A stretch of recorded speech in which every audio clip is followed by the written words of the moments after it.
Et El Hidaya a été vandalisé. Vers 5 heures du matin, des individus cagoulés et armés de battes de baseball ont commencé à tout saccager en plein milieu de la nuit.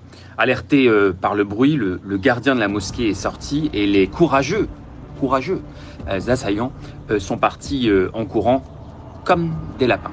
Alors ce fait, vous voyez, il s'inscrit dans une hausse inquiétante des actes anti-musulmans en France, plus 72% au premier trimestre 2025, 79 actes recensés contre 46 un an plus tôt.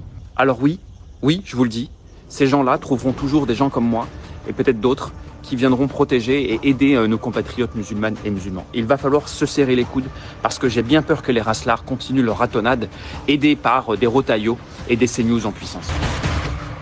Bien parlé, il a tout dit. Ce qu'on devrait rajouter, c'est que média zéro, on n'a pas entendu parler. Alors encore une fois, hein, moi je veux bien remettre à chaque fois tout dans le contexte pour essayer de comprendre. Ça aurait été une synagogue, ça faisait la une de tous les médias, la une de Twitter, la une de tous les partis politiques de France.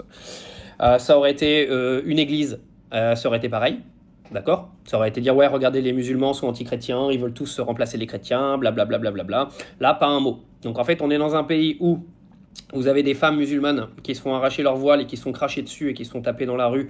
C'est limite si c'est devenu une banalité et on n'en parle même plus. Parce que c'est une réalité, là, sur les 2 derniers mois, on est quasiment à une dizaine de cas. Donc c'est sans compter ceux dont on ne parle pas, bien sûr. Les actes anti-musulmans sont de plus en plus violents. On voit que des groupes extrême droite sont de plus en plus réunis pour faire une chasse anti-musulmans. Il n'y a pas besoin d'aller dans la rue, vous avez juste à aller sur les réseaux sociaux pour vous en rendre compte.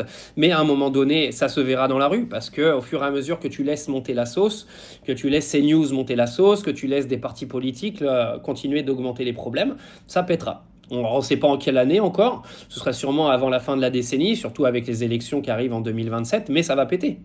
Ça va péter, tout le monde va finir par se foutre sur la gueule, on va avoir des drames, on va avoir des batailles dans les rues, parce qu'aujourd'hui, tout le monde en fait exprès. J'ai l'impression que les médias, de toute façon, le cherchent, parce que, en plus, le fait de faire ça, ça favorise, encore une fois, l'extrême droite en France. Plus il va y avoir de bordel, plus il va y avoir de choses à dire contre ces gens-là, plus l'électorat de l'extrême droite va augmenter.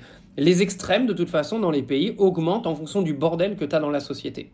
Parce que les gens pensent que les extrêmes droites sont là pour sauver les sociétés. Non, les extrêmes droites sont là justement pour créer la merde dans la société, créer la division, faire en sorte que tout le monde se déteste, et rien d'autre. C'est ça des extrêmes.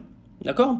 Donc quand vous continuez d'aller dire que Jordan Bardella, qui sait même pas que tu peux pas mettre une clim dans une golfette, va sauver votre pays, vous êtes des cas sociaux. Moi, je vous le dis, les gens qui pensent ça, malheureusement, vous êtes des cas sociaux. Moi, j'y peux rien, mais bon, c'est comme ça. Il s'agit du dernier climatiseur mural portable développé par le